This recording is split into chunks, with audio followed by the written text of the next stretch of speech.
សុភាពនារីដែលខ្ញុំប្រទេះ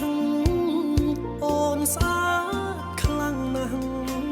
ប្រៀបបាននឹងទេពធីតារឹកពីសំរុំមានម៉ែមានឪរក្សាឃើញភ្លាមចាប់ចិត្តស្នេហាបុប្ផាក្រពុំ